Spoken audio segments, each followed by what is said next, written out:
आपकी एग्जाम जुलाई में हो चुकी है, एक साल में 2 बार आपकी एग्जाम होती है, जैसा कि आप सभी जानते होंगे। तो सितंबर में आपको नोटिफिकेशन इसका देखने को मिल सकता है। तो आपको देखिए मिस्टेक्स को अवॉइड, ये है हमारा मेन टॉपिक आज का। ऐसी कौन सी मिस्टेक है जो हमें अवॉइड करनी है नेक्स्ट सीटेट को जब हम टारगेट कर रहे हैं, तो उसमें क्या मिस्टेक हमें नहीं करनी है।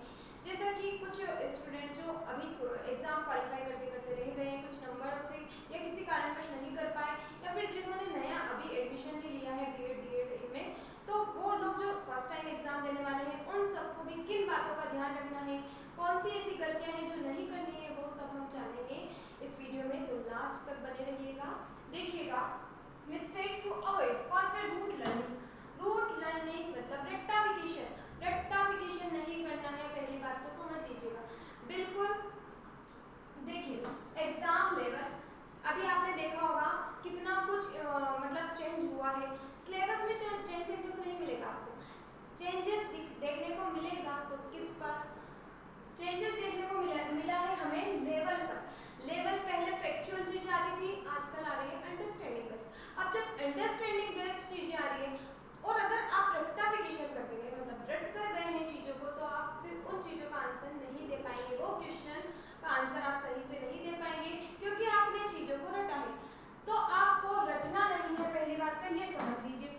क्योंकि अगर आपने अच्छे मतलब अपने टॉपिक को सिलेबस को अच्छे से समझा नहीं है, अंडरस्टैंडिंग लेवल अगर अपना नहीं बढ़ाया है, अच्छे से चीजों को समझ कर नहीं गए, डीपली नहीं पढ़ा, क्योंकि देखिए डीपली भी पढ़ना पड़ेगा थोड़ा, क्योंकि सिलेबस में हालांकि आपको चेंजेस देखने को नहीं मिला, लेकिन चेंजेस देखने को मिला है तो लेवल में लेवल काफी अप हो गया है। क्योंकि 2011 से जो एग्जाम हो रही है आपकी, और 2024 का पेपर देखिए आप, और 2011 का देखिए, कितना कुछ चेंजेस देखने को आपको मिलेगा। पहले क्वेश्चन डायरेक्ट फैक्चुअल पूछे जाते थे, अब आ रहे कंसेप्चुअल क्वेश्चन, तो आपको थोड़ा डीपली इसमें नॉलेज चाहिए।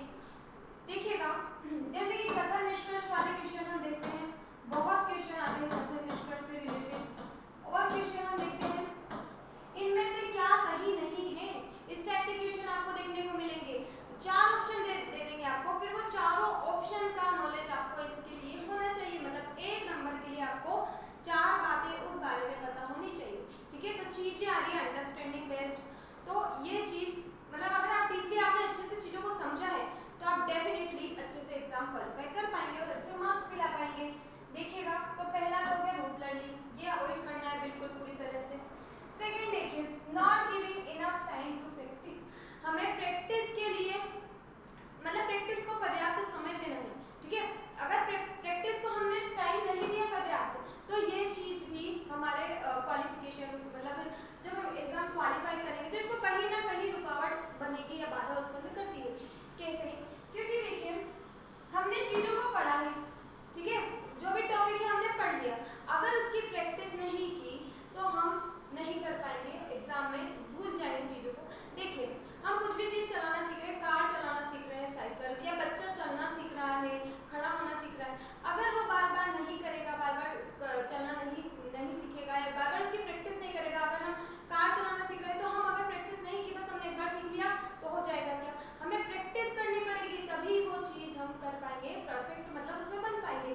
तो क्या है, प्रैक्टिस तो जरूरी है। इसी तरह एग्जाम के लिए मतलब जो भी एग्जाम आपको क्वालिफाई करनी है अच्छे से, तो पढ़ना है, समझना है चीजों को, तो प्रैक्टिस तो जरूरी है। आपने टॉपिक पढ़ा, अगर रिवीजन नहीं हुआ, प्रैक्टिस नहीं हुई, तो वो आप एग्जाम में नहीं कर पाएंगे। भले आपने पढ़ा है तो नहीं कर पाएंगे, क्योंकि वो चीज आपको नहीं लगेगी जब आप एग्जाम में उसको देखेंगे, अगर प्रैक्टिस नहीं की है तो। और अगर आप प्रैक्टिस करके गए हैं तो आप क्वेश्चन कितना ही घुमा फिरा के आ जाए आप कर पाएंगे, अगर अंडरस्टैंडिंग लेवल अच्छा है आपका, चीजों को डीपली आपने पढ़ा है, अच्छे से प्रैक्टिस की है, तो चाहे क्वेश्चन कितना ही घुमा फिरा के दे दे, कितना ही कथन निष्कर्ष में दे दे, आप अपना मतलब आंसर सही करके ही आएंगे। तो इन चीजों का ध्यान रखना है। और देखिए और क्या मिस्टेक होती है जो हमें नहीं करनी है। न्यू पैटर्न से मतलब नहीं है हमारा, पहले चीजें फैक्चुअल आती थी, अब आ रही है कंसेप्चुअल, मतलब समझना है चीजों को, डीपली पढ़ना है हमें। ठीक है, तो 2011 और 2024 के पेपर में आप कंपैरिजन करेंगे, अपने आप पता चलेगा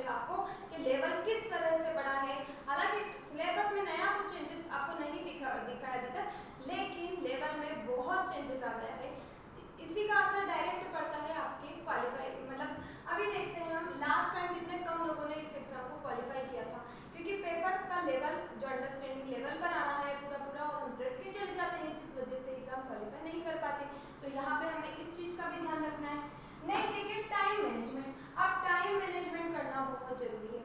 अगर टाइम मैनेजमेंट आपने ठीक से नहीं किया तो आपके एग्जाम में टाइम कम पड़ेगा और आपको जो चीज़ याद होगी वो भी आप नहीं कर पाएंगे और फिर आपके मार्क्स कट हो जाएंगे। देखिए टाइम मैनेजमेंट के लिए क्या करना है, आपको ज़्यादा से ज़्यादा प्रैक्टिस करनी है। और OMR सीट आप जानते हैं आपका मतलब जो आपका पेपर होगा ऑफलाइन होता है, तो OMR सीट की भी प्रैक्टिस करके जाना, क्योंकि ये चीज़ भी मतलब ये छोटे छोटे समय जब हम बचाएंगे तो ये चीज़ ही हमारे टाइम मैनेजमेंट मतलब अच्छे से हम टाइम मैनेजमेंट कर पाएंगे। यहाँ हम थोड़ा थोड़ा समय बचाकर, जैसे बूंद बूंद करके घड़ा भरता है, इसी तरह हम यहाँ पे थोड़ा थोड़ा समय बचाकर ही हम पेपर को क्वालिफाई कर सकते हैं। क्योंकि टाइम मैनेजमेंट अगर नहीं हो पाया, अगर आपने पूरे क्वेश्चन अटेम्प्ट नहीं किए, तो फिर अगर लास्ट के क्वेश्चन आपको याद है, आपने उन्हें देखा ही नहीं, तो फिर वो चीज़ आपके लिए मतलब आपके मार्क्स पे, आपके एग्जाम क्वालिफाई करने पे असर तो डालेगी। इसलिए टाइम मैनेजमेंट करना है, सारे क्वेश्चन हमें करके आने हैं, कुछ भी छोड़ना नहीं है, तो इसलिए टाइम मैनेजमेंट जरूरी है। टाइम मैनेजमेंट के लिए आपको ज़्यादा से ज़्यादा प्रैक्टिस करनी है। और जो भी ऐसा क्वेश्चन अगर आपको दिखे कि आपका टाइम ज़्यादा लग रहा है, टाइम टेकिंग क्वेश्चन लगते हैं, जैसे कि कुछ रीजनिंग में देख सकते हैं आप, कुछ क्वेश्चन ऐसे आ जाते हैं जिनमें हमें पता है, मैथ में रीजनिंग में हमें मैक्सिमम मतलब देखते ही पता चल जाता है कि ये क्वेश्चन हमारा टाइम लेने वाला है ज़्यादा और नंबर हमें एक ही मिलेगा।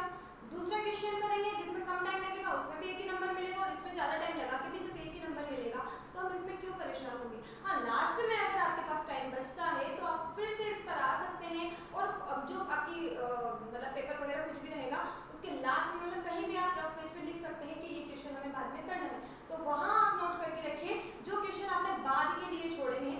लेकिन तभी इन पर टाइम वेस्ट मत कीजिए, क्योंकि फिर आपके दिमाग में टेंशन होने लगेगी कि टाइम कम बचा है, और फिर उस चक्कर में जो चीज़ आपको याद रहेगी वो भी आप नहीं कर पाएंगे और फिर आपका टाइम कम हो पड़ेगा, और ये चीज़ आपके एग्ज़ाम को क्वालिफाई करने में बहुत असर डालने वाली है। ठीक है, तो इस तरह से आपको इन मिस्टेक, ये 4 मिस्टेक्स हैं जो पूरी तरह से अवॉइड करनी है, और इन्हीं को अगर आप ध्यान में रखेंगे और मिस्टेक आप नहीं करेंगे आप एग्जाम में, तो आप डेफिनेटली अच्छा स्कोर कर पाएंगे। सो मुझे यही बताना था। और देखिए हमारा बेस सीटेट का स्टार्ट हो चुका है, आप इसे ज्वाइन कर सकते हैं। देखिए English, pedagogy, maths, social science, social study, child development, environmental study, सभी की आपको